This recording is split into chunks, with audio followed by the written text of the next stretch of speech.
the kid by kid approach has an assumption in it that there's something wrong with the kid. And so if we troubleshoot each young person's scenario, then we can fix them, especially if we take that approach first. If we have first taken the approach of what's going on for groups of young people and how could we shift the system of how we support this transition, it places it on us first.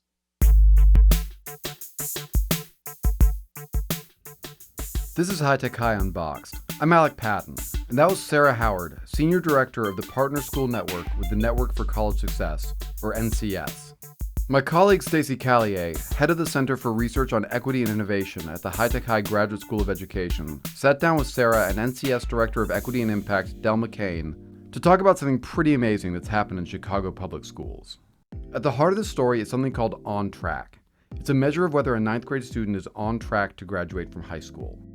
It was developed by the University of Chicago Consortium on School Research, and a 9th grader is on track if they fail no more than one semester of a core course and earn enough credits to become a 10th grader.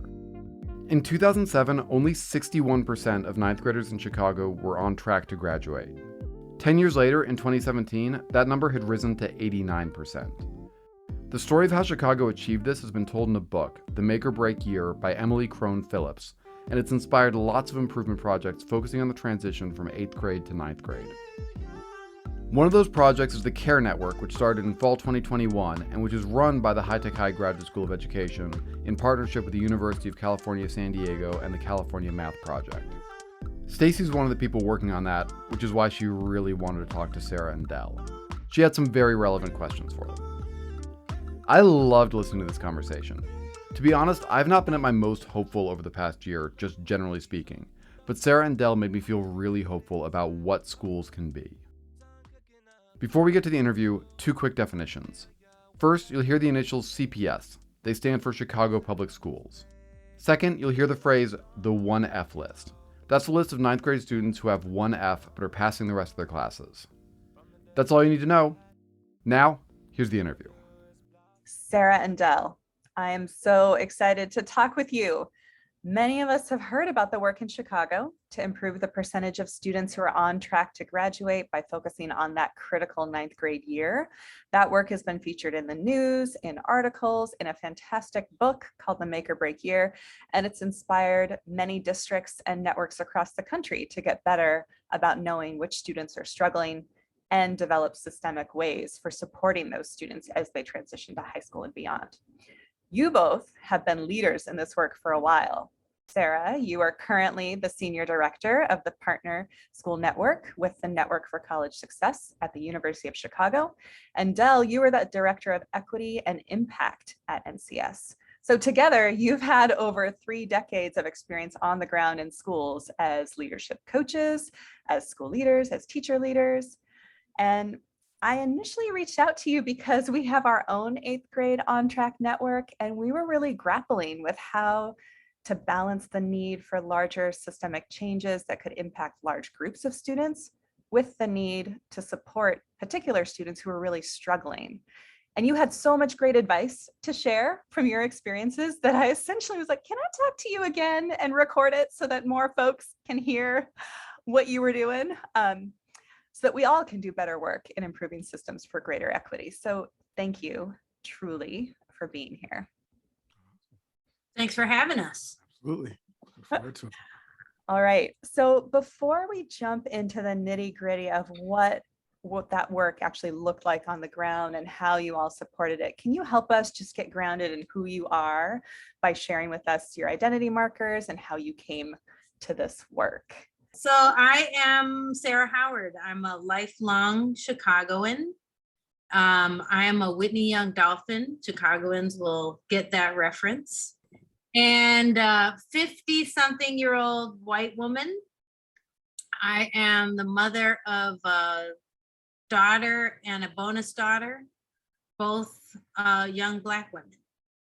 And I have been a Chicago educator my entire adult life, and I have seen the Chicago Public School District as a student, teacher, principal, parent. Awesome. I'm Adelric McCain. I've been in Chicago for 21 years, and throughout that time, as a Black male educator who was in the classroom for 12 years, and now have a Black daughter in the public education system, I have really made it my goal to not just approach from my experiences in the classroom or outside of the classroom with education leadership, that it's not just about showing up to do instruction well, which is important. It's not just to do assessment well, which is important, but it's also about really building and forging relationships that make the experiences of our young people as they matriculate through school a joyful experience, a experience where they feel that they're growing and expanding. So that's been my stance. That's been something that how I show up in this work. I have the opportunity to work with an awesome organization with awesome colleagues like Sarah. And mind you, I just want to note really quickly, an identifying marker is that we have found ways to work on similar planes and levels even before we've got to Network for College Success, both in the small schools movement and whatnot. And so we both share our kind of desire to approach this work in a very kind of specified way. All right, awesome. So I want to get us grounded in the why for the On Track work. Can y'all say something about why did Chicago decide to focus on ninth grade and what was the goal in doing that? Well, I remember vividly when I graduated from high school in 1986. I think that was the same year that the Secretary of Education at the time labeled us the worst district in the country. And one of the reasons was that our dropout rate was pretty high, right? Our graduation rate was low. It was in the 50 percentile. And so, Chicago has gone through many waves of school reform. But Del and I are fortunate to work at an organization that was started by one of the research at the UChicago Consortium on School Research, Melissa Roderick. And her team had discovered from doing some other work, trying to help 8th grade teams think about how their kids had done in high school. Like, had they prepared them well enough, and discovered this relationship between 9th grade performance and high school graduation. And we were there pretty early in that process, Del and I, and discovered that like schools that really focused on the freshman year saw big increases. And those increases held even if there wasn't an extra special effort beyond the freshman year. That just setting kids on the right path that first year made a big difference. And we've seen the rate go up into the upper 80s in Chicago. So way to go, team. Awesome. Anything you want to add, Del? I think the only thing that I would add is some of the I think Sarah laid out beautifully like the narrative behind this work. Some technical elements is, from a data standpoint, there was a rate of on track when we first started this work, about 54%, which the question became like, how does that correlate with that coinciding graduation rate, which was very low? And what the work found out through the research, actually start implementing the work from the research, was that there was a direct correlation. As the on track rate increased, so has the graduation rate, right? And so it was one of those successes that when you talk about the why, we constantly lead with this why, that there are very few things in our realm of education where you can say, guaranteed, if we can focus on this, you will see positive results. Well, here's one of those things. And I feel like that was so revolutionary. It wasn't just from the powerful part is the narrative, but there's a lot of folks out there who want to see the numbers. The numbers correlate with that narrative. Thank you so much for making that point. That brings me perfect to the next question, which was, I wanted to, in our previous conversation, we had talked about the importance of keeping the data or the measures really simple and actionable. Can you tell us how are schools measuring on track? What was the data they were actually paying attention to guide their work? Sure. So this is one of the more interesting parts of this narrative, right? About like what data did adults receive and what data did they have access to inform their practice and the decisions that they made. Prior to the focus of this work, there was not a lot of incoming data around eighth graders who were entering into high schools, right? And if there was that data available, it was not made available for the practitioners. So after doing a lot of work, the consortium around causal factors and looking at a number of different things for a research perspective that might influence a student's success, it really drilled down to two pieces of data, which is attendance and grades. Attendance and grades. That is a way that you can really access student experience enough to actually intervene and support that student based from just a numbers standpoint. And so what I think that needs to be said here is that while those are the very practical and pragmatic number points or data points that was used, that also invited the qualitative data of like really getting to understand why that student was showing up the way that they're showing up with that data. If they had a 80% or 70% attendance rate in middle school with maybe like a 2 point something GPA, then it prompts you to ask them like, why did that, what was your experience in eighth grade that prompted you to do that? So then that data point gave teachers the access to ask more questions to get to the qualitative data points. Yeah, I think Del does a great job of describing that incoming, what's the starting point? How do we think about kids as they enter into our school? And then we also saw schools checking on kids along the way, starting very early. So when the numbers really took off is when Chicago built a couple systems around the data. And what Del described, I think they used to call it the watch list, which was this eighth grade data coming to school so they could think about preparing to support groups of kids showing up with different eighth grade performance. And then there was the warning list, which they got every 5 weeks to see how are kids doing now. If we were to calculate on track right now, right? On track's an end of the year metric, but if we were to calculate it right now, what would be going on for these young people? And grades are really the core of the matter, but you can learn about what's impacting a young person's performance by seeing like, is attendance a factor? Are they getting behavior issues flagging, right? Is that a factor?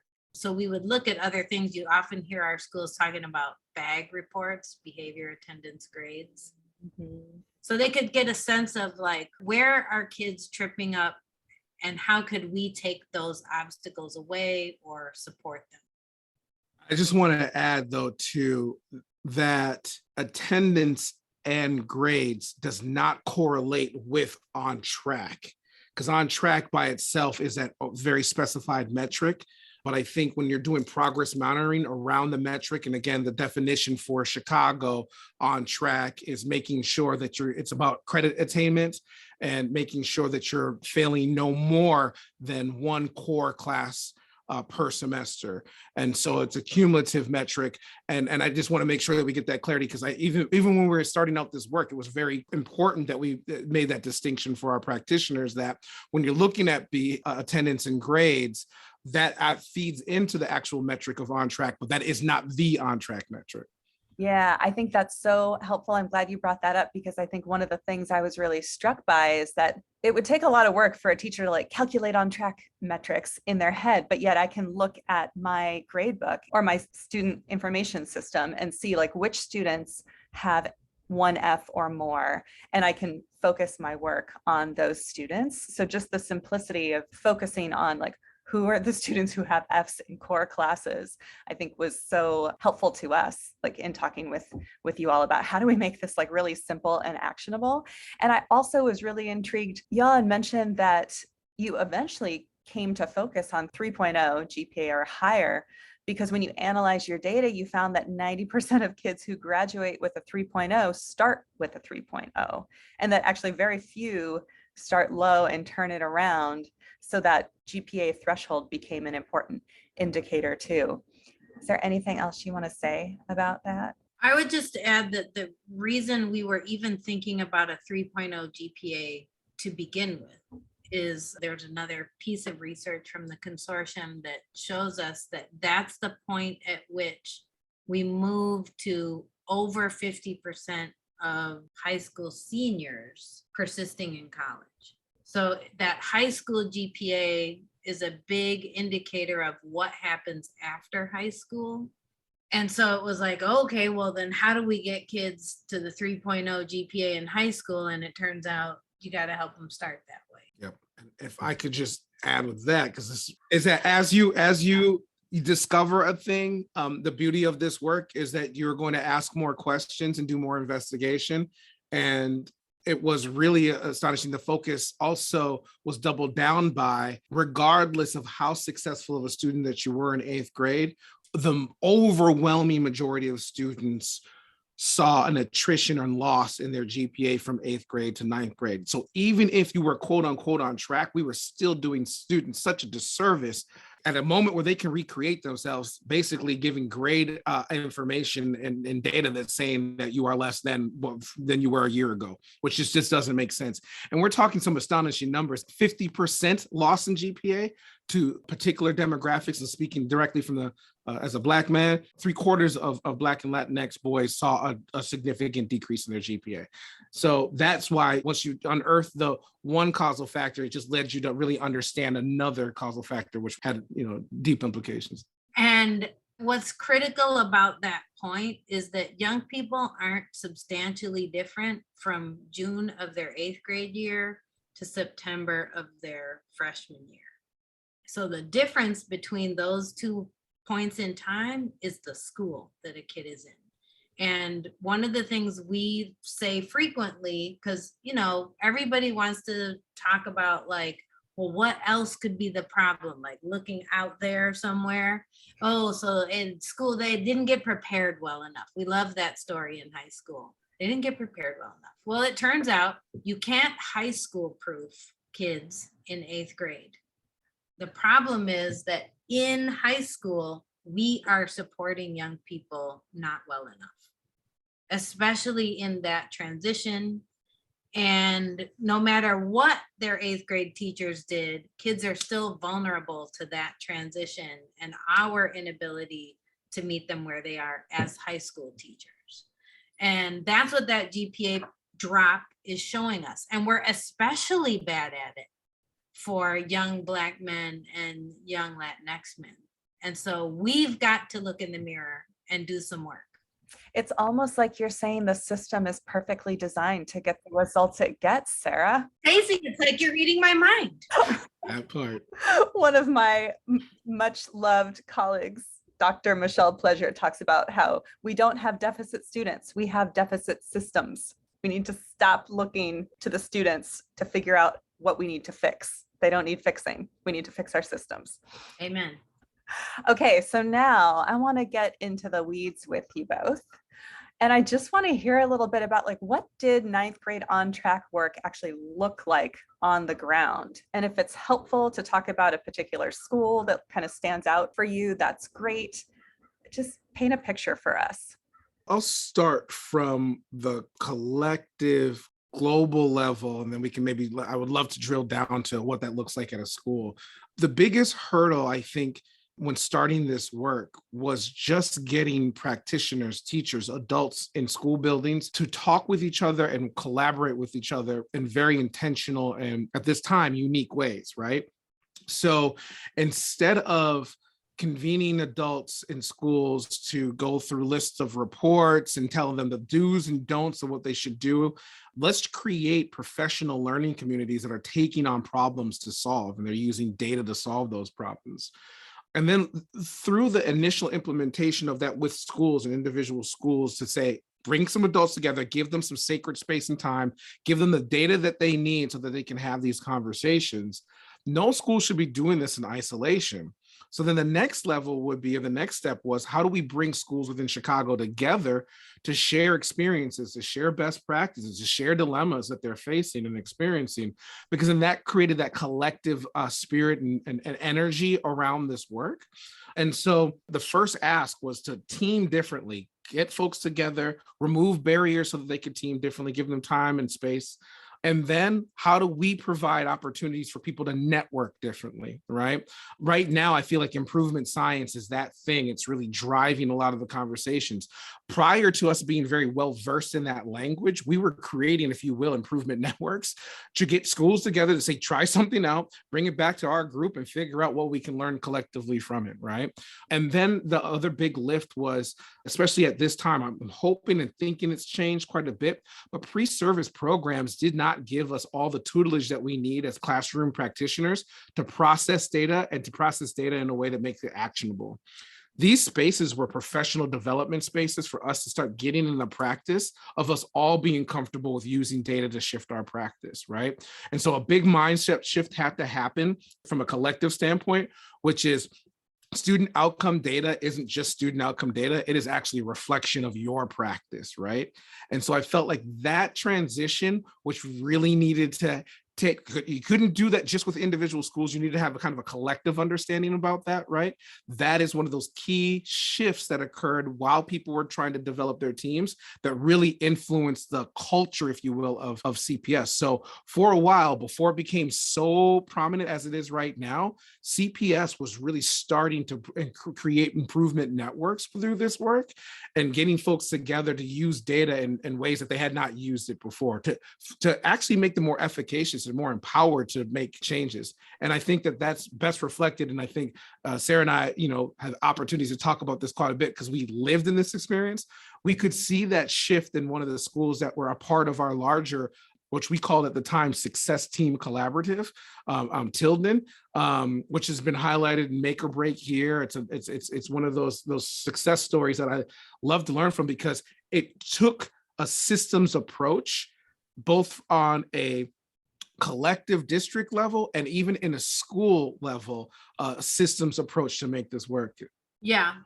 So Del and I were both at that school.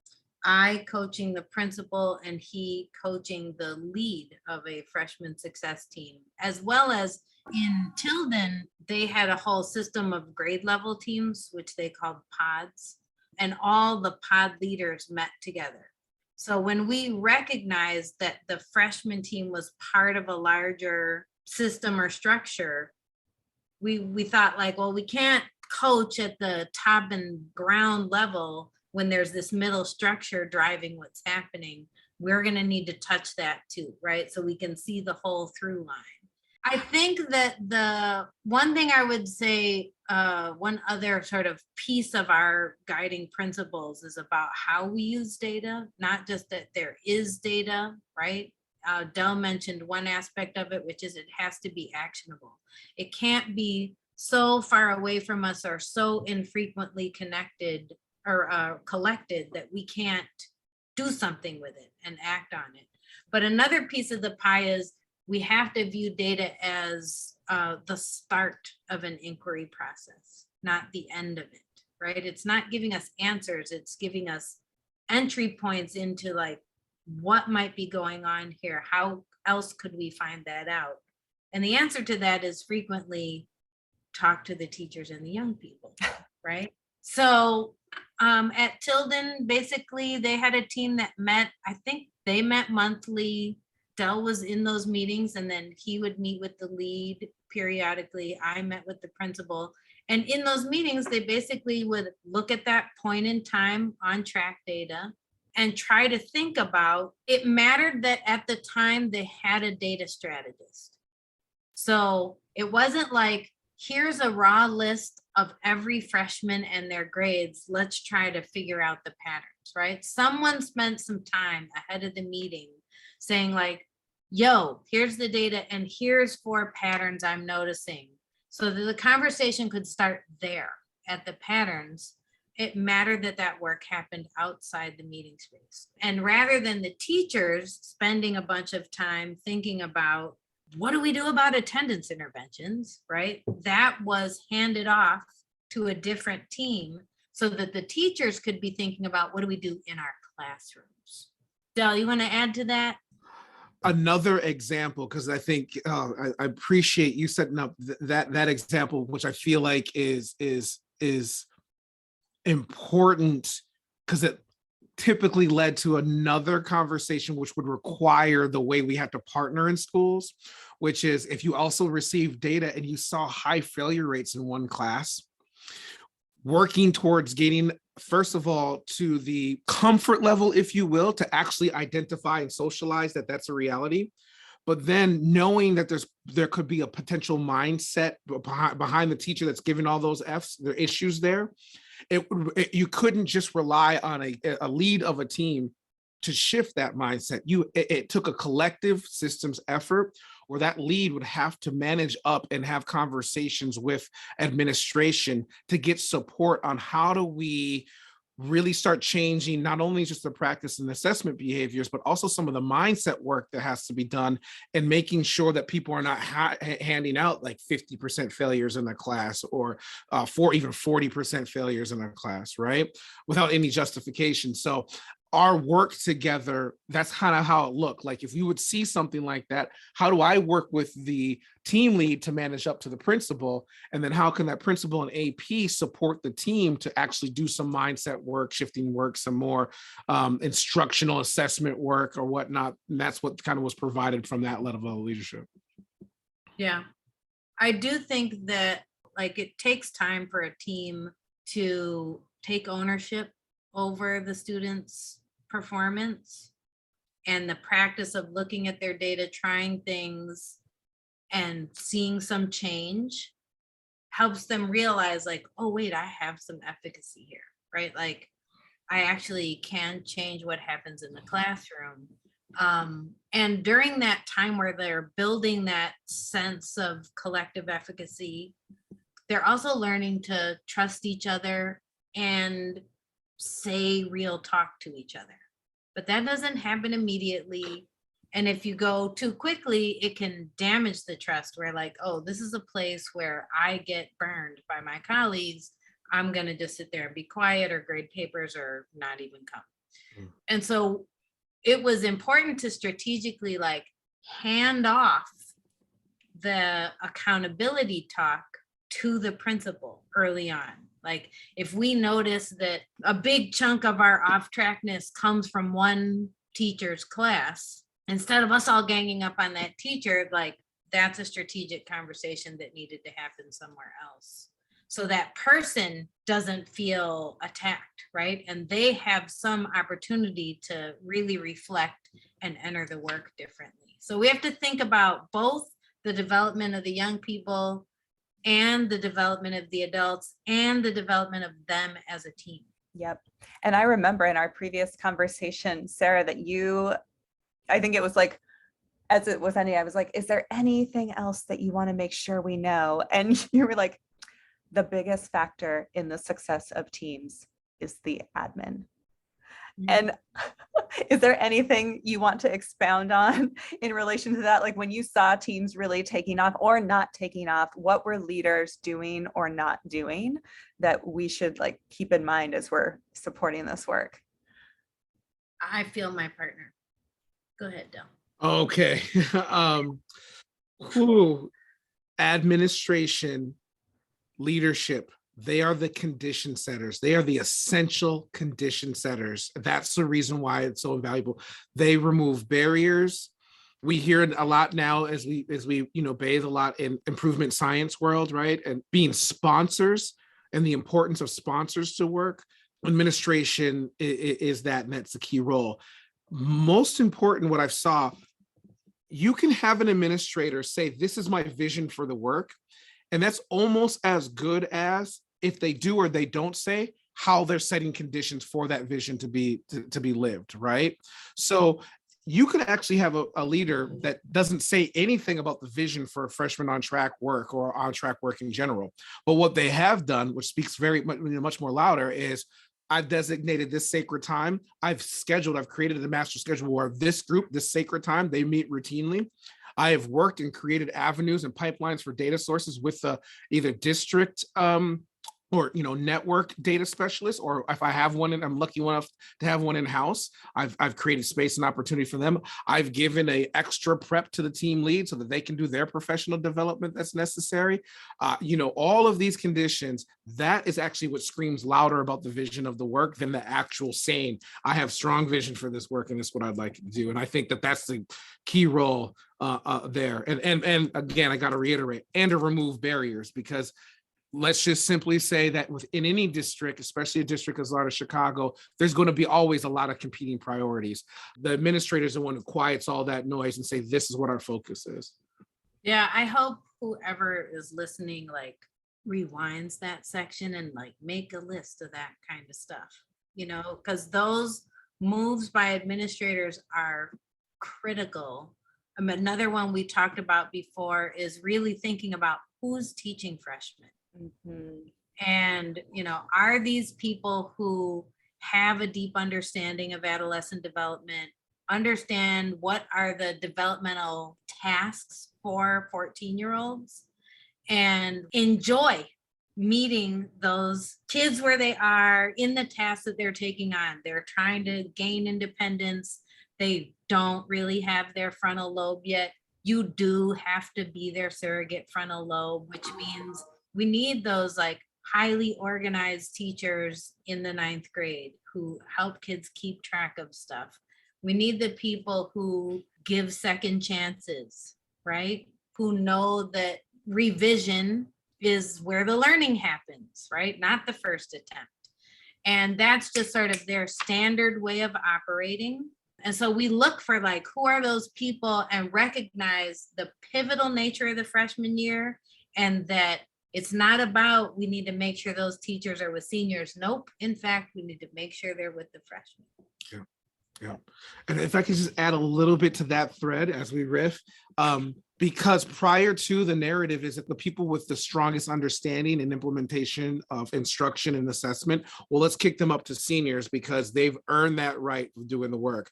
Whereas that shift, and again, leadership plays such a big role in that, is actually those are the folks with that strong instructional practice and understanding and confidence to try things that are going to be in best service to students, make sure that they're at the 9th grade level and get them to actually say, it's my imperative.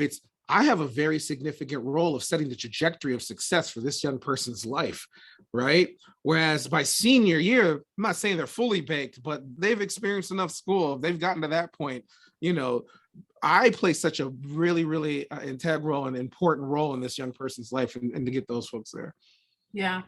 I know earlier, Stacey, you mentioned make or break year, and we had talked before about how do you help people think about this more systemically and not so much as a kid by kid effort.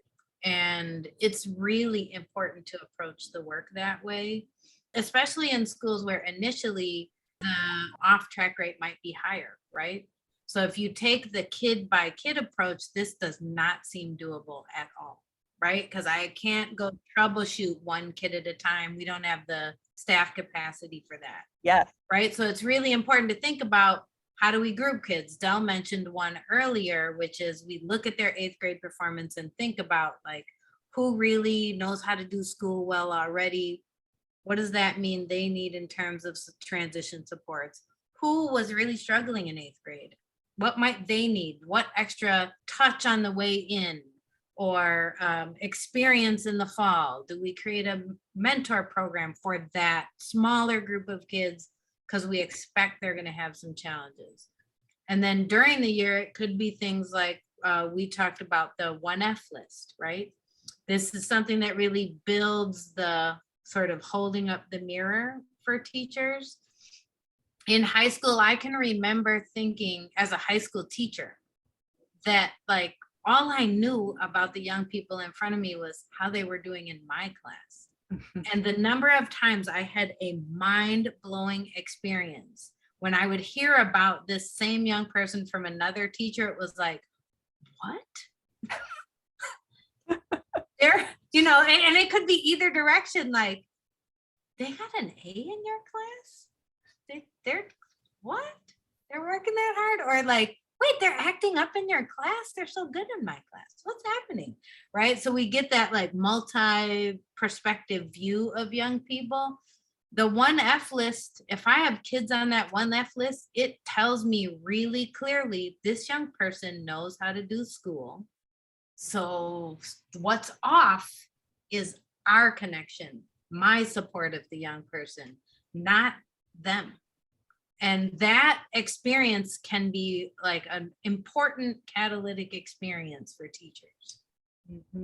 I want to dig into that a little bit, because that was one of the pieces of advice that you gave to us, because we when we started in this work, we had all read Make or Break Year. I think we had come away with some ideas that I don't know if were entirely accurate. And I think many of us, maybe because they were like the most compelling stories or something, we were like, oh, if you're doing on track work, you're doing huddles and you're talking about specific kids in each huddle and coming up with personalized plans of support. And that's beautiful. And as you're saying, not possible if you have like more than 50% of your students failing. And so when we had last talked, you shared that you guys didn't start with huddles in that way. You started with things like attendance interventions, identifying groups of students to focus on, like kids who have 1F, kids who did really well in middle school, weren't doing well. Now, can you say just a little bit more about what led to that decision? Like, why didn't you start with huddles, and more about the benefits of starting with groups versus individual kids? Anybody who does hear this knows me, they're going to get a kick of one of my favorite quotes that I use consistently from Peter Drucker, that culture eats strategy for breakfast, right? What we recognized early on is a lot of what we were seeing as far as the success of young people in our schools was as much systems issue as it was a culture and mindset issue. Classroom teachers feeling failure is a way to motivate kids, using grades to punish, right? And using grades to get to the student to do what I wanted to do. What we found is if you actually put people and give them data and they huddle, they're going to revert back to what the existing culture is, myself included. I was guilty of that too, right? Part of that was a way for you to feel efficacious, right? I got this many kids that are not successful in my classroom. So the best thing I can do is say, since I know how much of a lift it is going to be change my practice, or explore how to change my practice to better serve the students, I'm going to go and revert back to, oh, it's the kids. So if we focus on just creating huddle spaces, we would be actually just in the same culture and in the same existence of people griping about their students and not looking at the data as a reflection of our practice, but looking at the data and seeing the data as, well, these are the way the things are, and there's nothing I can control. However, if we start at a systems level first and say what is in place, one, we've depersonalized it, so that gives people access points, right? What I mean by people, I mean adults and teachers. In addition, we're taking up something collectively, right? The idea and what we saw from our theory of action is if we can focus on the systems, build structures that support students, and have consistently the right conversations within those systems and structures, right? Then eventually the beliefs are going to have to catch up to you doing your work and practice in a different way. Right. And so then if I have this system and these structures in place to actually support students and we're still failing kids, well, now we're going to have a different conversation. You can't really just put it on the kids now. We're going to have to start doing, as Sarah just mentioned, that mirror work. Like, what is it about my practice that are getting the results that we're getting to? The other thing I would add is just that the kid by kid approach has an assumption in it that there's something wrong with the kid. And so if we troubleshoot each young person's scenario, then we can fix them, especially if we take that approach first.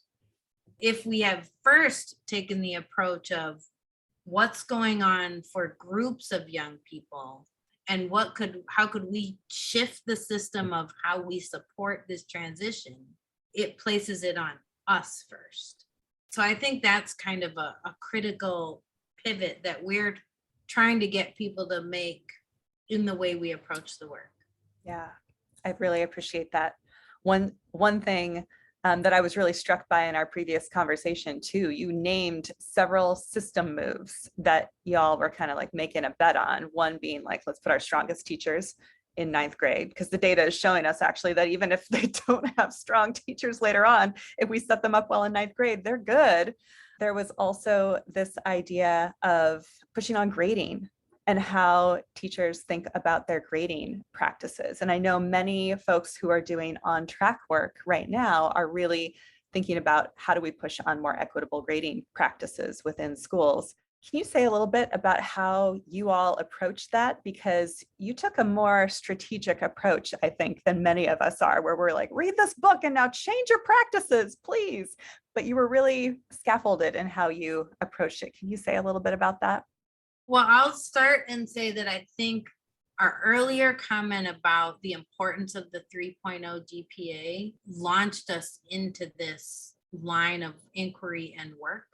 And what Del and I used to say to each other all the time is you can't intervene your way to a 3.0.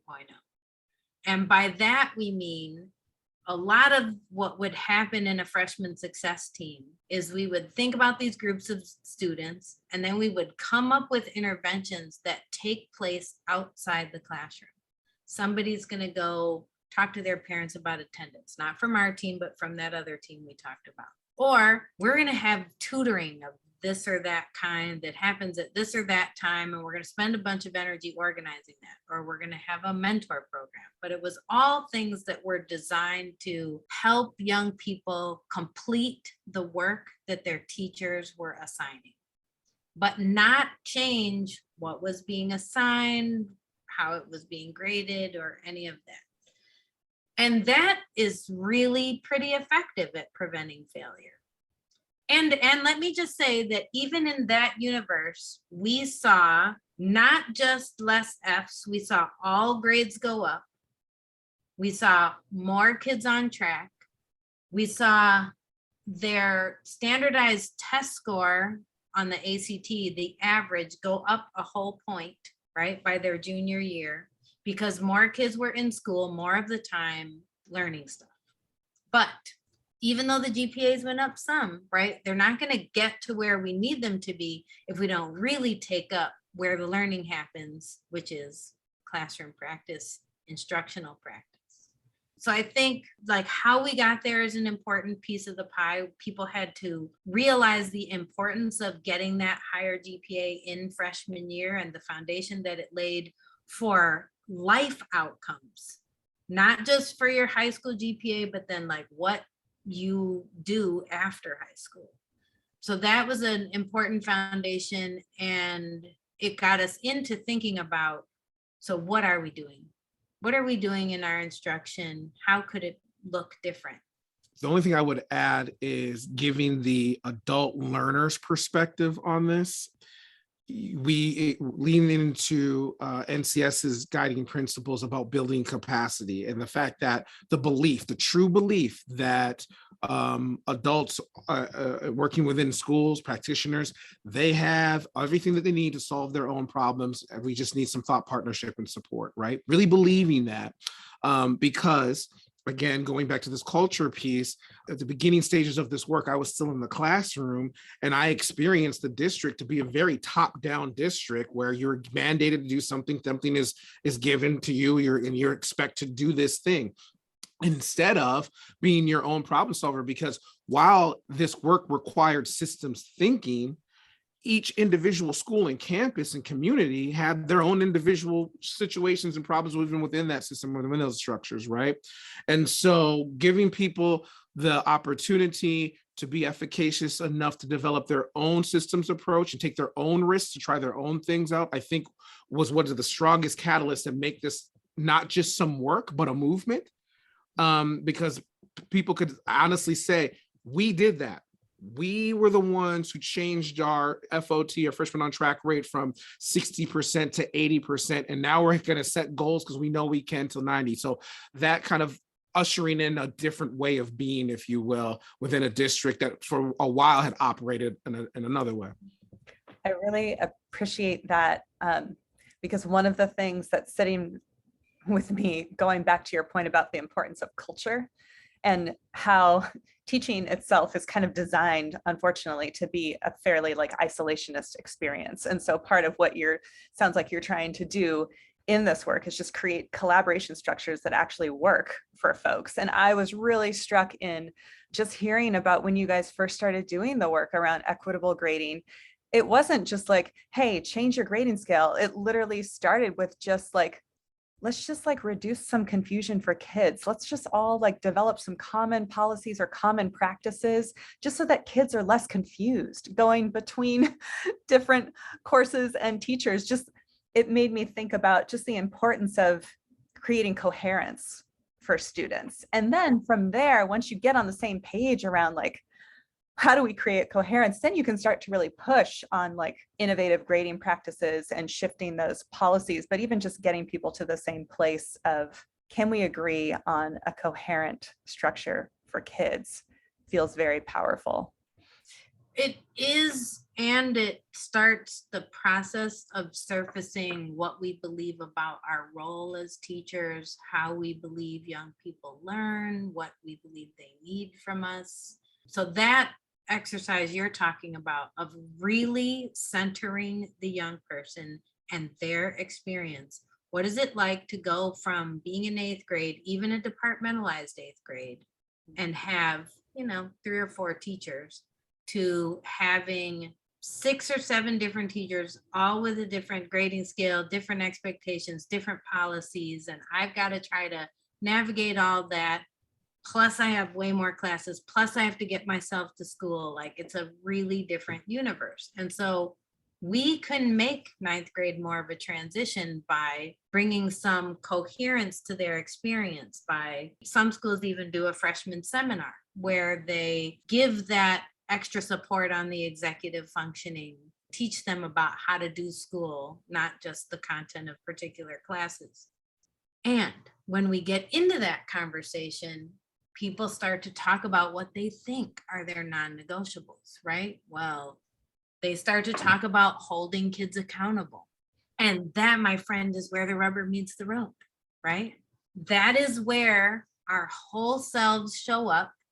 And the way we support work in schools has to really change, because all of myself comes, all of my white womanness, all of my experience in school, all of the ways my parents held me accountable, all that stuff has affected my core beliefs and shows up in the room with me. And I'm thinking about what's my responsibility to a kid, right? Well, I need to teach them to be responsible. And the way that I do that is I put the deadline, right? How many times have we heard that? Yep. Killing me. And I learned in my growing up that the way I was held accountable was not by somebody taking something away from me when I didn't do it, but by saying to me like, oh, it's actually not an option not to do it. So sit down here because we're about to do it. Right? Like, that's a really different sense of what it means to hold some accountable, because that form of accountability says you're capable of this. I believe you can do it. You are going to do it. Right? Like, opting out is not an option. So it like values the young person in a really different way. How do we get into those conversations about what we're communicating to young people with the way that we hold them accountable? Absolutely. Absolutely. The only thing I want to kind of again continue with the riffing is that work requires sacred space for adult learners to make that shift. And so I don't want to take anything away. We've seen the heavy lift that many of our educators throughout Chicago have engaged in the past over a decade. And it's been remarkable. It's been remarkable. It takes the condition of having time and sacred spaces, because what we're asking folks to do when they come to those realizations are make some significant changes. Most of it's in their practice and a lot of it's in their beliefs. And that change, we always talk about this at NCS, that change equals loss, right? And so to have people to nurture adult learners in that experience of, I once thought this and now I have to believe and understand that, and working from a different belief and assumption, that takes some time and some breaking down and building up, and opportunities to do that, also not in isolation, but with others that are also going through that same struggle. Yeah. I mean, I think that highlights when you're doing this work, you're not just shifting practices, you're shifting beliefs, you're shifting identities, and that is hard. And there's loss associated with it for sure, whether it feels like a good change or a not good change. Either way, it feels like a loss. And I'm thinking about another thing that y'all said to me that is like, why do we have to keep relearning this damn lesson? You talked about just when you're trying to shift a culture and create this sense of like collaboration, we're in it together, we're shifting how we do things together. You talked about the importance of having a team pick a like one team effort, like something they're all going to do. Like we're all going to do retakes or revisions. We're all going to try no zeros. Like, can you say a little bit about like, why is that such a key move? Again, I think we were bathing in continuous improvement waters even before we had the language. I think that collective approach to doing tests of change, that collective approach of trying something different really just came from, one, building coherency, but two, recognizing that adults were taking risks in doing this change. And if an adult, and by the way, again, a lot of the culture of school was close my classroom door and do what I need to do, and then maybe I'll stick my head out if it really push and have to do that. But if any one of us are taking risks within a classroom, that risk is felt differently if I know that the person across the hall is taking that risk along with me. And then also the dividends are paid even greater when we can come together and consolidate our learning, where we have something to stand on and said, I didn't just try this thing and I'm an outlier because I have this experience. We're creating data sets as we try these new things. So it's not only, and again, by the way, a lot of this work, especially when it starts taking traction and you have the systems and structures in place to actually use student outcome data, then the next time is to graduate to that next level quickly and start doing and collecting adult practice data to bring it back and analyze too, right?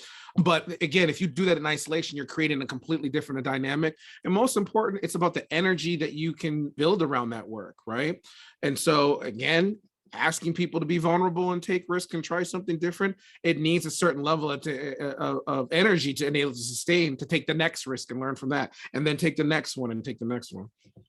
Yeah, I think when we bring a piece of learning to the table, right? Let's read about this practice or that practice. We're in inquiry together. We're trying to figure out a way to better serve the young people in our classes. And so, okay, we take on this reading together. Well, let's all go try it, right? Then it isn't like an indictment of what you believe or I believe or us in battle with each other. We're on the same team together, tinkering, trying, investigating. And so that's very different energy, culture, team spirit. The manifestations of that is so brilliant and amazing when I would go into schools and hear young people say in the hall passing or whatever, like, oh, you're doing that? Miss so-and-so is just doing that. Mrs. So-and-so is doing this too. Are y'all all gonna be doing this? I'm like, now you're getting it. Yeah.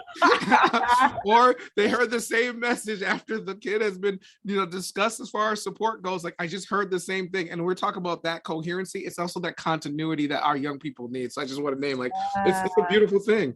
Yeah, well, and it makes me think too about when I think about the culture that ideally we're trying to create for kids, it's where they see each other as resources in their learning. So there's this interdependence that needs to happen and that feels like nurtured by what they're doing.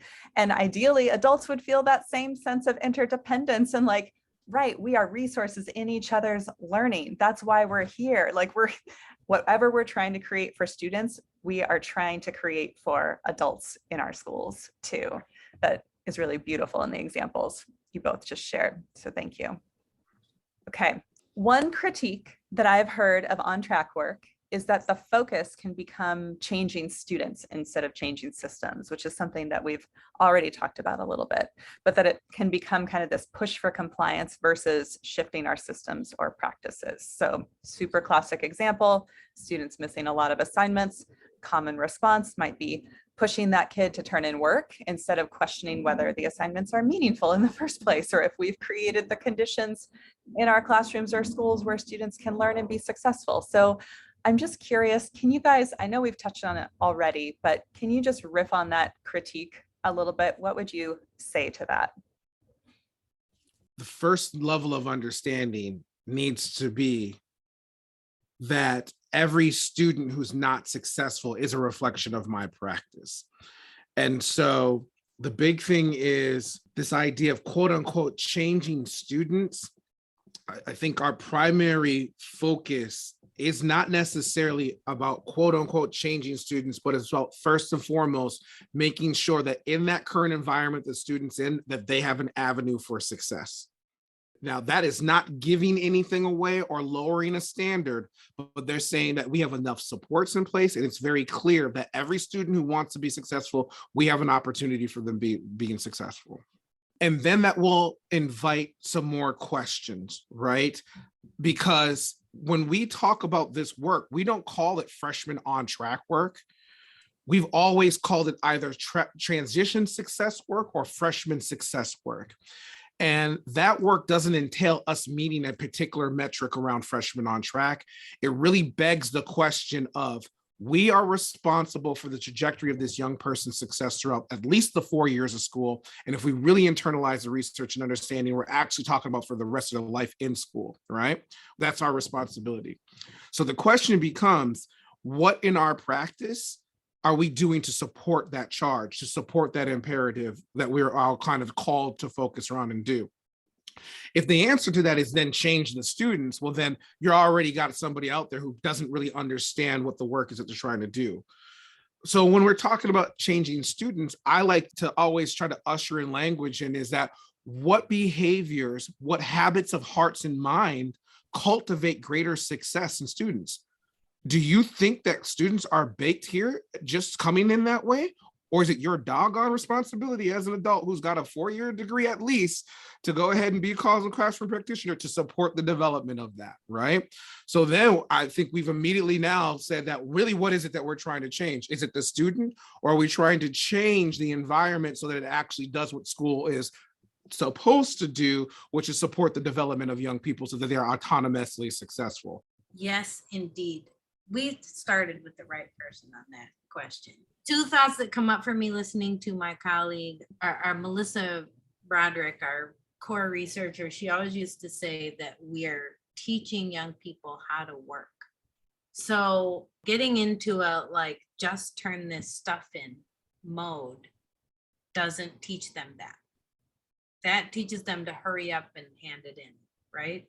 We're trying to like teach them how to plan, work on the thing. That requires us to understand where they are developmentally and to think about like, what are the experiences they need to accomplish what I'm trying to help them accomplish, right? And to think in a more developmental way about what goes on in class every day. So in that way, it is entirely about the young people, right? But it's not about changing who they are. It's about helping them grow, which is our whole job, right? We're super clear on that when we're in front of 4th graders. And when we get to 9th through 12th graders, we forget they're still on a developmental trajectory, right? They're not done. In fact, 14 is a time of incredible malleability in their brain. Like they get to totally remake themselves right now, build new neural pathways, be entirely different people if they want to. How are we helping them embrace the best version of themselves? And who's going to help us best understand that? They are, right? They are going to help us. We got to listen to them.